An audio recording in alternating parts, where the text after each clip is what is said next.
Hi, friends. Welcome to this latest podcast of the Nationalist View. We have with us a very, very special guest today, Mr. David Vance. David, thank you Hi. so much. No, thank you. Thank you for the chance to be with you and to chat to your viewers and listeners today. So, David is joining us from Britain, and David is a British commentator, very well-known international relation expert. He's a writer. You can read his writings and you can listen to his podcast on davidvance.net. We are going to Yeah. share the link of his website also in the description box. So please do go visit the website, watch his podcast, read his writings, and you'll get a fantastic perspective on international relations, a very, very fresh perspective, which is unbiased. So, today we are going to talk about Operation Sindoor and issues related to it.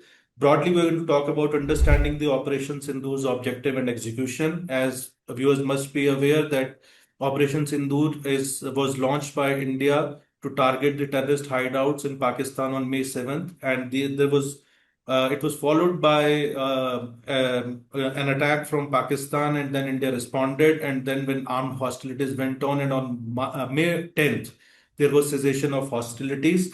So, we're going to talk about the Operation Sindoor, the recent Indian Pakistan conflict in this context, Pakistan's stance and international credibility, implications of India's new normal doctrine of decisive action against terrorism, as well as way forward. So, David, my first question is that, Operation Sindoor was launched by India following the Pahalgam terror attack on April 22nd. And India reportedly targeted terror camps in Pakistan and Pakistan occupied Kashmir. So, from your perspective in UK and also from a global perspective, what do you understand to be the primary objectives of this operation? And how do you assess its execution in terms of precision and effectiveness, especially given India has claimed, that it has targeted specific terrorist infrastructure? Yeah, that's a good question. I mean, I think first of all, I absolutely welcomed Operation Sindoor. In my opinion, it's probably overdue because Pakistan has been consistently an aggressor, a terrorist state. It's been conducting acts of terrorism against India. So, to my mind, India has already been very reserved in not responding, but it had to, and it absolutely was right that it did respond in the aftermath of the mass terrorism attack at Pahalgam, and that was obviously what triggered it, and it was very timely that it happened because all around the world powers talk about terrorism and how awful it is, but if you don't respond to it, you're going to get more of it. It's just that simple. So I was delighted whenever it was clear that India was going to give a response. And that brings me to the second part of your question.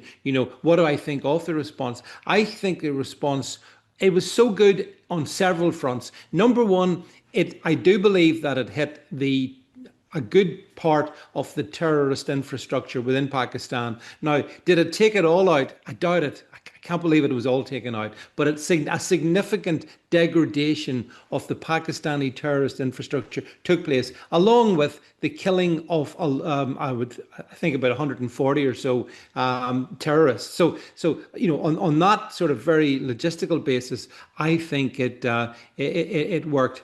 And above all, it delivered a very strong message to Pakistan and to its handlers in China, maybe in Turkey as well. And that is, India will not tolerate your terrorism anymore. And as I say, I don't think India should ever have tolerated it, but it's really good to have seen this response. And I was so pleased that India responded. Also, not just responded precise, with precision. So it targeted specific terrorist locations.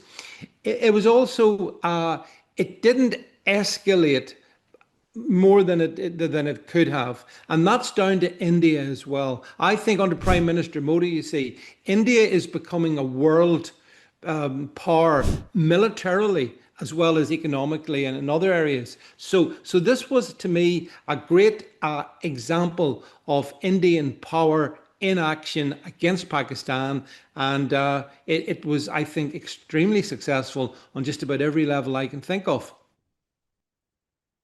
David, as you know this recent conflict between India and Pakistan. After the Pakistan's retaliation, and from May 7th to May 10th, probably we Yep. can say, that we witnessed the first drone war between the two nuclear powers. Yeah. And Yeah. what do you think? What are the key turning points in this conflict, and what factors, from an international relations stand point, do you believe that which ultimately led to the cessation of hostilities, what many call ceasefire, also on May 10th? Well, you see, part of the problem that India has always faced is it is this nuclear. Pakistan's a nuclear power, so therefore we've got to be so careful. We can't go too far, otherwise, well, it could end very badly for the world. Never mind India and Pakistan. But I don't totally accept that. I think that Pakistan uses that as like blackmail insofar as Israel or India has to accept the acts of terror. So in this case, I think India has broken the mold, and it sent the clear message that, well, we won't accept it anymore. And furthermore, we've just demonstrated to you, Pakistan, and to you, China, as well, that we've got the military capability, we've got the operational effectiveness, and the political determination to actually go in and cut out the terrorists, and to do so actually without mass killing of civilians. I mean, this is where it's so difficult for countries that are under attack, terrorist attack, to operate. Israel has this problem as well. I mean, it's got an issue with Hamas,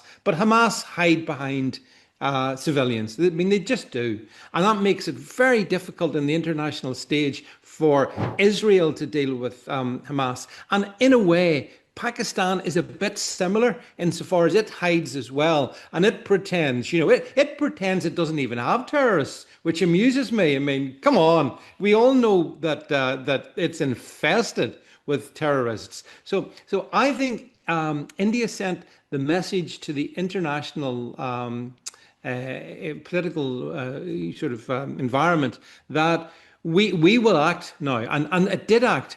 And the difficulty between May 5th and May 10th was, for me, the problem was America. My issue is with America. I think I've said this before. I am a big supporter of Donald Trump on most things, but not everything. And I don't think between those sort of number of days of Sindoor, I think the US should have been more supportive of Israel, or of India, sorry, of India. It should have supported India more so. I think it was the US in the background, J.D. Vance, Marco Rubio. I think they were possibly trying to engineer a cessation, which I didn't want to see. I didn't want to see it. I want to see Pakistan dealt with once and for all. But I think such was the precision of the Indian strikes, and such was the damage. I mean, I tell you, the reason I know that the strikes were successful is because Pakistan denied it. And one of my rules of thumbs is, if Pakistan denies something, it definitely happened. It was definitely. So in a way, even though it was only 5 days, it was a short period, and even though I think India was probably leaned on by the US, I still think that it came to a conclusion because India wanted it to. It wasn't because Donald Trump wanted it, even though he probably did. That wasn't what caused. I think it was Prime Minister Modi and his leadership team determined, right, we've sent the message, we can do a lot more, and maybe we will do a lot more. And so on that basis, we'll bring it to an end. So I think India has reset the international stage in terms of how you deal with terrorist attacks on your own country. And it's been fantastic to see. So you rightly said, when Pakistan denies it, so it means basically, that thing as you need to take that thing in Yes. affirmative. So Yes. Pakistan has also been denying, that it doesn't have those terror launch pads, it doesn't have the terrorist outfits, though there's been ample evidence. So how do you look at going ahead? There doesn't seem to be any movement within Pakistan in terms of, rather, they have compensated the terrorists who were killed, and they have compensated them with, millions of Yes. Pakistani rupees. And this, Yes. despite, Pakistan is almost on the verge of, or Pakistan is almost like a bankrupt state. One and second, uh, why the international community is the international community still looking away and not putting any pressure in terms of on Pakistan to dismantle the terror infrastructure, because now we have credible evidence that ISIS is running its camps in Khyber Pakhtunkhwa, the Yep. capital province. So, and Pakistan is using them to target the Baloch independence movement. Yes. That's And right. ISIS is a major threat for the West also. So, Yes. how do you look at the international community stand? Well, you see, this is Aaron. This is why I say that the West should align with India because we face the common enemy. This is what annoys me about the West. India's war, India's battle is our battle because it's the same people. The ISIS, as you say, I mean, they are our enemy as well. Radical Islam is the enemy of humanity. So that's why I feel that the West should rally behind Prime Minister Modi and India. I think it should do that. But, you've also got another big factor in the background, let's be honest, and that is China. China sits there in the background, China, a global predator. And I believe that it is also using Pakistan. I do think that it does it in the background so that it's not too obvious. But I mean, look, uh, I went to the UN back in 2018 to speak to the UN conference on this issue specifically. And I told them then that Pakistan is a failed state, it's a terrorist state, it's a rogue state. You should be taking action. You, the UN, should be taking action against it for the betterment of civilization. And of course, did nothing. Doesn't listen to me. But it needs to be said that the problem has been there for such a long time. And Pakistan, it's financially broken. I think it's certainly, if it wasn't for other support that it received, then it would collapse. The IMF loans is a good example of that. If it wasn't getting the IMF money, which I mean, how scandalous that it got it in the first place, then it would just collapse. I know there's been certain chains put on the IMF, the conditionalities, which is good. I would like to make them so severe that Pakistan understands that those IMF loans, which it needs to sustain its failed state, will be pulled if it dares to do any future attacks on India. So that's why the weapons against Pakistan can be financial, they can be political, and they can be military. All of those things. And China, which, as I say, I think is the hidden danger in the region, actually everywhere, but in the region as well. It needs to be leaned upon as well. And I mean, this is where again I feel the US could do more to help. It could do more to help. But similarly, I think India is now sufficiently powerful in its own regard that it doesn't need these other powers to help it. It can do it itself. It's shown that it's capable of doing itself. And, yeah, we just got to hope that the West does understand what you rightly observe, and that is that you face the same enemy, you face our enemy, and we should be united and we should be supporting each other. Uh, how do you look at this Pakistan, China, Turkey nexus, which emerged during Yeah. the nexus was there, but it became very obvious, and it also became very obvious that no, that they are going to be what you call comrades in arm, partners in crime. So, Yeah. how do you look Yeah. at it? This nexus and the implications for the the global community. Oh, it does. I mean, it's an axis. People talk about an axis of evil. That is an axis of evil between China, between Turkey. I mean, Erdogan in Turkey is a nefarious character. People should be very, the fact that he postures as a kind of honest broker amuses me because anyone with any understanding would realize that you cannot trust Turkey. China, we know that China is a predator. We know that. I mean, this is, you see, mean, you've got China on your border. You've got to. I mean, it's all very well for the West from a distance, from thousands of miles away, to talk about China.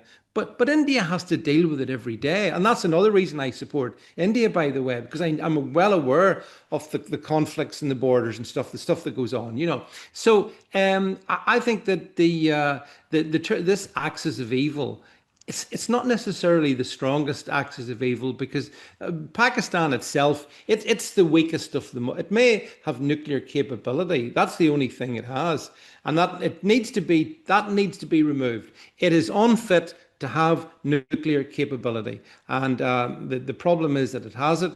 But I would have thought all the global powers, if they came together, it could be removed from it. It needs to be, because it's too dangerous for all of us. It's dangerous for me where I sit, and it's dangerous for you where you sit, that Pakistan has nuclear capability. And the world should be much more focused on that. The United Nations should be much more focused on that as well, which is what I said back in 2018. And I stand by that. And the only thing is that not much has been done. And Pakistan doesn't get better, Aaron. You know, Pakistan is not improving as a nation. It's not becoming more responsible, more civilized. It's none of those things. It's getting worse. It's corrupt at every level. It's financially, inept, and it's just naturally terroristic. So yeah, we need to work very hard to define Pakistan.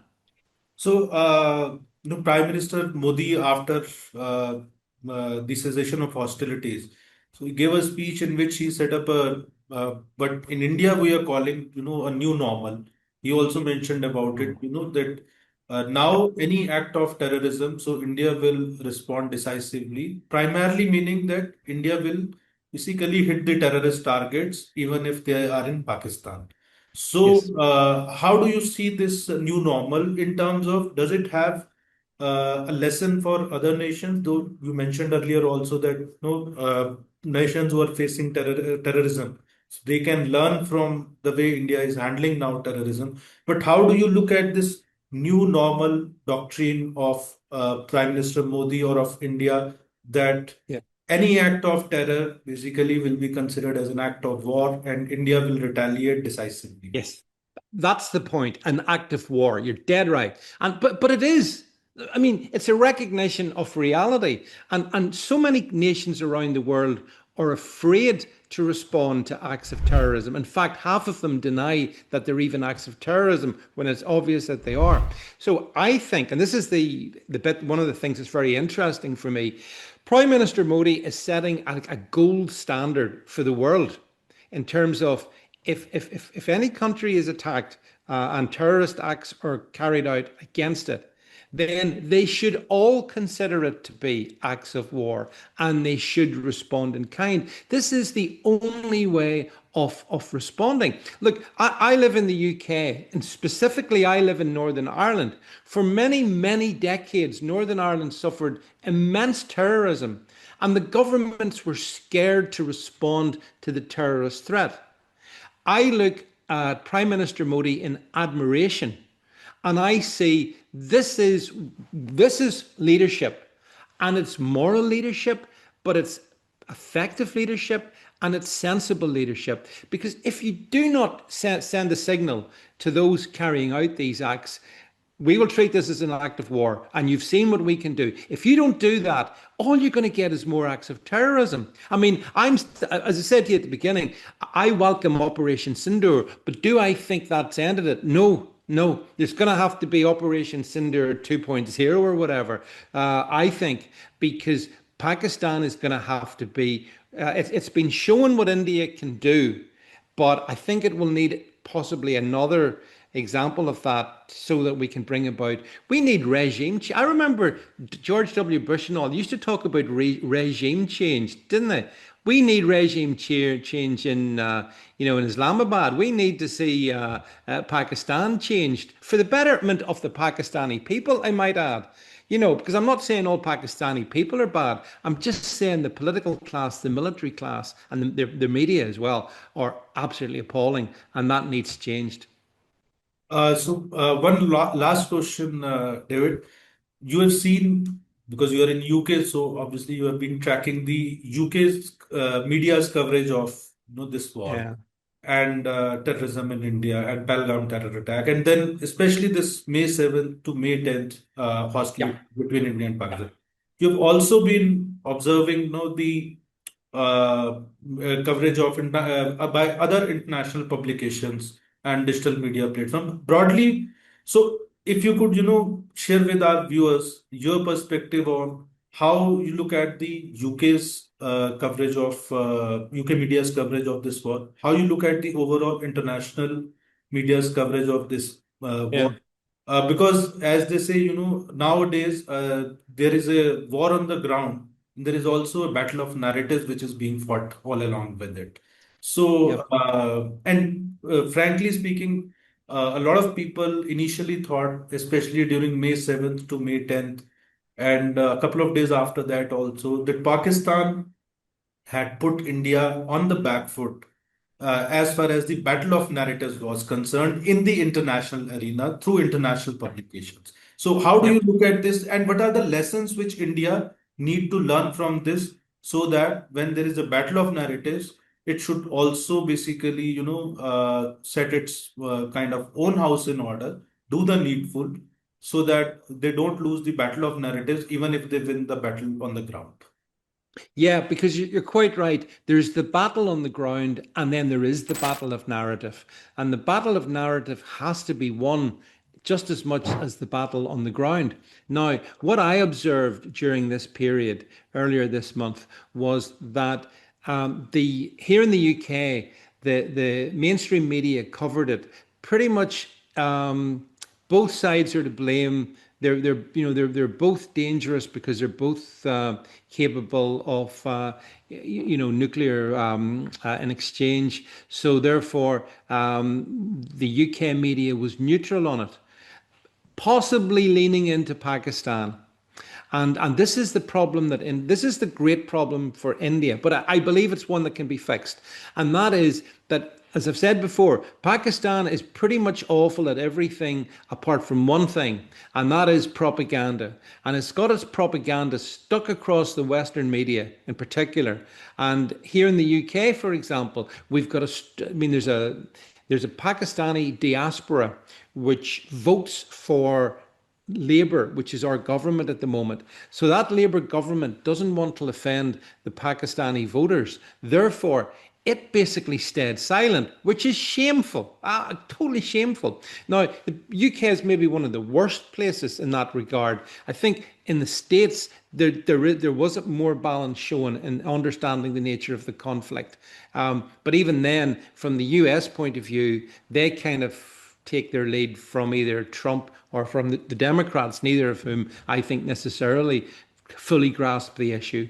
So for me, and this is maybe the crunch point of this, I would love to see India invest more time in trying to have its narrative advanced internationally, so that not just within India but across the Western world, there are people who can push information out in the moment to stop those Pakistani voices droning you out. That, in my own small way, and I mean, I'm my tiny way, I try to do that. I try to push out via my platforms what I think is the truth of the matter, which I think would align with what you think as well, and what most people in India would think. But we need more. The Pakistani diaspora is in the media. It's very loud. It's very vocal, and I mean, it's completely deceptive. It cannot be trusted in any regard. And the difficulty is that it almost luxuriates in spreading lies, which is, I find, awful, but that's the truth of the matter. So you will find, for example, take me here in the UK. I am banned by the BBC. I am unable to go onto the BBC and put forward India's case. Why is that? Because they don't want to hear it. That's why. But there can be other voices, and we need to. So India needs a plan for certainly some of the major international countries, UK, US, countries like this, to have voices that can speak out and help as well. And I hope that's, I know that's something the Prime Minister Modi is currently working on. I do understand that, but I think it's important because you can win the battle on the ground and lose the propaganda, and that does not give you the desired result, because ultimately Pakistan does need to be absolute regime change, and you only can really get that if you also get the propaganda battle. So I hope from Operation Sindoor there will be all this change. It'll take a while for it to happen. It won't happen overnight, but I think India, and certainly from speaking to Indian journalists like yourself and others, I'm pretty clear that you guys exactly understand it, what needs to be done. And I hope with the Indian government that over the next months ahead that we can get to this place where India wins the narrative and the ground war. That's the result that we want. Thank you, David. Thank you so much for taking time out from your busy schedule and sharing your perspective and deep insights. And to our viewers, if you have any questions for David, you can post it in the comment box of this YouTube video, and we'll take these questions to David and we'll try to get answers of these questions.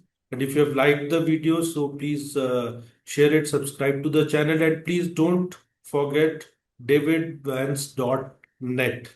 So you have to visit that site to hear uh, more of David and to read more of basically what he writes. And he's a prolific writer and also an inspiration to journalists like us, and and a very